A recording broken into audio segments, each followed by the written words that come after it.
నా పేరు డాక్టర్ కొట్టే చెన్నయ్య, రిటైర్డ్ ప్రిన్సిపల్ మరియు కర్నూలు జిల్లా బీజేపీ అధికార ప్రతినిధిని కూడా. జిఎస్టీ అంటే గూడ్స్ అండ్ సర్వీస్ ట్యాక్స్, అంటే వస్తు సేవల పన్ను. జిఎస్టీ అనేది పరోక్ష పన్ను. 2017 జూలై 1కి ముందు దేశంలో అమల్లో ఉన్న వ్యాటు, సేవల పన్ను, సెంట్రల్ ఎక్సైజ్ డ్యూటీ, వినోద పన్ను లాంటి 33 పన్నుల స్థానంలో కేంద్రం దీన్ని అమల్లోకి తెచ్చింది. కొన్ని రాష్ట్ర పన్నులను మినహాయిస్తే దాదాపు అన్ని పన్నులు ఇందులో మిళితమై ఉన్నాయి. వివిధ ఉత్పత్తి దశల్లో దీన్ని విధించినప్పటికీ అన్ని దశల్లో వివిధ పార్టీలకు తిరిగి చెల్లించే విధానము ఇందులో అమల్లో ఉంది. ఉత్పత్తి దశలో కాకుండా వినియోగ స్థాయిలో విధించడం ఈ జిఎస్టీ పన్ను ప్రత్యేకత. అంతకుముందు పన్నుల విధింపు ఉత్పత్తి దశలో కొనసాగేది. ఇప్పటి వరకు జిఎస్టీని 5 స్లాబుల్లో కొనసాగేది. అంటే 0%, 12%, 8%, 5%, 40% ప్రభుత్వం వసూలు చేస్తుంది. అయితే పెట్రోలియం ఉత్పత్తులు, ఆల్కహాలిక్ బెవరేజెస్, విద్యుత్ వంటి ఉత్పత్తులు జిఎస్టీ పరిధిలోకి తీసుకురాలేదు. వీటిపై ఆయా రాష్ట్ర ప్రభుత్వాలు సొంతంగా పన్నులు విధిస్తున్నాయి. వీటితో పాటు ముడి ఇలువ రాళ్ళు, అలాగే మామూలు రాళ్లపై 0.25%, అలాగే బంగారంపై 3% పన్ను విడిగా రాష్ట్ర ప్రభుత్వాలు వసూలు చేస్తున్నాయి. ఈ డబ్బులనే వాళ్ళు విచ్చలవిడిగా ఓట్ల కొనుగోలు కోసం ఉచితాలకు ఇస్తూ ఉంటారు. జిఎస్టీకి ముందు చాలా వస్తువులపై సగటున 26.58% పన్ను విధింపు ఉండేది. జిఎస్టీ అమల్లోకి వచ్చిన తర్వాత చాలా వస్తువులు 18% పన్ను పరిధిలోకి వచ్చినట్లు అంచనా వేసినాయి ఈ కమిటీలు. 101వ రాజ్యాంగ సవరణ ద్వారా జిఎస్టీ పన్ను విధింపు అమల్లోకి వచ్చింది. 2017 జూలై 1 నుంచి ఈ జిఎస్టీ అమల్లోకి వచ్చింది. ఏటా జూలై 1వ తేదీని జిఎస్టీ డేగా పరిగణిస్తూ జరుపుకుంటూ ఉంటారు. ఇప్పుడు కేంద్రం వివిధ రాష్ట్రాలు విధించే వేర్వేరు రకాల పన్నుల స్థానంలో 5%, 18% అనే 2 స్లాబుల్లోనే జిఎస్టీని మోడీ ప్రభుత్వం అమల్లోకి తెచ్చింది.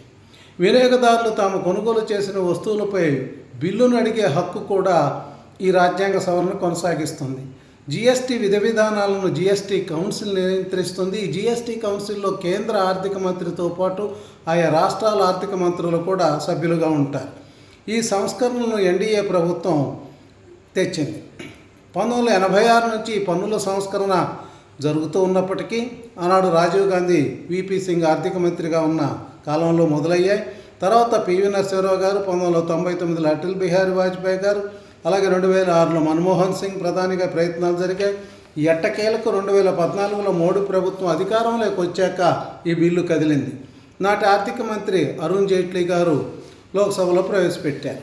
2016 మేలో లోక్సభలో, 2016 ఆగస్టులో రాజ్యసభ ఆమోదం పొందడంతో 101వ రాజ్యాంగ సవరణ చట్టం 2016 పేరుతో అమల్లోకి వచ్చింది. తర్వాత 20 రోజుల్లో 18 రాష్ట్రాలు ఈ బిల్లును ఆమోదించడంతో రాష్ట్రపతి ప్రణబ్ ముఖర్జీ గారు సంతకం చేశారు. చివరకు చిన్న మార్పులతో 2017 మార్చి 29న లోక్సభ, 2017 ఏప్రిల్ 6న ఈ బిల్లును రాజ్యసభ ఆమోదం పొందాయి. ఈ విధానాలన్నీ పూర్తయ్యాక ఎట్టకేలకు జూలై 1 నుంచి ఈ జిఎస్టీ అమల్లోకి వచ్చింది. సెప్టెంబర్ 3వ తేదీన జరిగిన 56వ జిఎస్టీ కౌన్సిల్ సమావేశంలో జిఎస్టీ పన్ను రేట్ల సవరణపై కొన్ని కీలక సిఫార్సులు చేసింది. ముఖ్యంగా సామాన్యులు, మధ్యతరగతి వారికి వెసులుబాటు కలిగించేందుకు మరింత సులువుగా వాణిజ్య కార్యకలాపాల నిర్వహణకు వీలుగా ఈ మార్పులు అవసరమని జిఎస్టీ కౌన్సిల్ పేర్కొంది. దానికి తోడు ట్రంప్ మనపై 50% సుంకాలు విధించడం అనే బెదిరింపు కూడా ఒక కారణం. జిఎస్టీ స్లాబ్ తగ్గింపు, పన్నుల తగ్గింపు అనేది గతంలో ఏ ప్రభుత్వం చేయని సాహసమైన చర్య. దీని ప్రయోజనాలు ఏ విధంగా ఉన్నాయో చూద్దాం. 5, 12, 18, 28% ఉన్న ఈ స్లాబులను 5%, 18% అనే 2 స్లాబులుగా సరళీకరించడం ద్వారా వస్తువుల ధరలు తగ్గుతున్నాయి. వినియోగదారులు బాగా లబ్ధి పొందుతారు. వ్యాపారులకు వ్యాపారం ఎక్కువగా జరుగుతుంది. ఇది దేశ ఆర్థిక వ్యవస్థకు ప్రోత్సాహాన్ని ఇస్తుంది. నల్లబజారు అంటే బ్లాక్ మార్కెట్ కూడా తగ్గుతుంది. దాంతోపాటు లంచాలు కూడా తగ్గుతాయి. తయారీ రంగానికి చాలా మద్దతుని ఇస్తుంది ఈ పద్ధతి. ఉత్పత్తుల కంటే ఉత్పాదకాలపై ఎక్కువ పన్ను విధింపు వల్ల వాల్యూ చైన్ మరింత బలోపేతం అవుతుంది. ముఖ్యంగా ఎంఎస్ఎంఈ అంటే సూక్ష్మ, చిన్న, మధ్య తరహా పరిశ్రమలకు ఈ మార్కెట్లో డబ్బుల చలామణి ఎక్కువైతే పరిశ్రమల నిర్వహణ, మూలధనం వంటి వర్కింగ్ క్యాపిటల్ అందుబాటులోకి వస్తుంది. దానివలన ఉత్పత్తి పెరుగుతుంది. ఉత్పత్తి పెరిగిందంటే ఉద్యోగాల కల్పన జరిగినట్టే. ఇదొక చైన్ ప్రాసెస్ జరుగుతూ ఉంటుంది. చాలా వస్తువులు 28, 18, 12% నుంచి 0%, 5% తగ్గాయి. వాటికి కొన్ని ఉదాహరణలు చూద్దాం. రోజువారీ మనం వాడే వస్తువులు, సబ్బులు, టూత్పేస్టు, బ్రష్లు, ఎయిర్ ఆయిల్, షాంపూలు లాంటివి 18% నుంచి 5% తగ్గాయి. ఆహార పదార్థాలు, నెయ్యి, వెన్న, పన్నీరు, పాల పదార్థాలు, ప్యాక్ చేసిన ఆహార పదార్థాలు మొదలగునవి 12% నుంచి 5% తగ్గాయి. అలాగే విద్యార్థుల వస్తువులు, నోట్ బుక్స్, మ్యాప్స్, చార్టులు, జామెట్రీ బాక్సులు, పెన్సిళ్ళు, పెన్నులు వీటన్నిటిపై 0 ట్యాక్స్ వేశారు. ఏం ట్యాక్స్ చెల్లించక్కర్లేదు. అలాగే ఆరోగ్య బీమా, కొన్ని జీవనాధార మందులు అంటే క్యాన్సరు, గుండె జబ్బులు లాంటి 30 రోగాలను గుర్తించి ఆ మందులపై 0 ట్యాక్స్ చేశారు. అలాగే హెల్త్ ఇన్సూరెన్స్, లైఫ్ ఇన్సూరెన్స్లపై కూడా జీఎస్టీ ఉండేది, దాన్ని కూడా 0కి తీసుకొచ్చారు. ఎలక్ట్రానిక్స్ వస్తువులు, టీవీలు, ఫ్రిడ్జ్లు, డిష్ వాషర్లు, వాషింగ్ మిషన్లు, ఏసీలు 28% నుంచి 18% అంటే 10% తగ్గాయి. అలాగే వ్యవసాయ యంత్రాలు, పరికరాలు, ట్రాక్టర్లపై 12% ఉన్న పన్నును 5%కి తగ్గించారు. పెస్టిసైడ్స్పై 12% నుంచి 18% నుంచి 5%కి తీసుకొచ్చారు.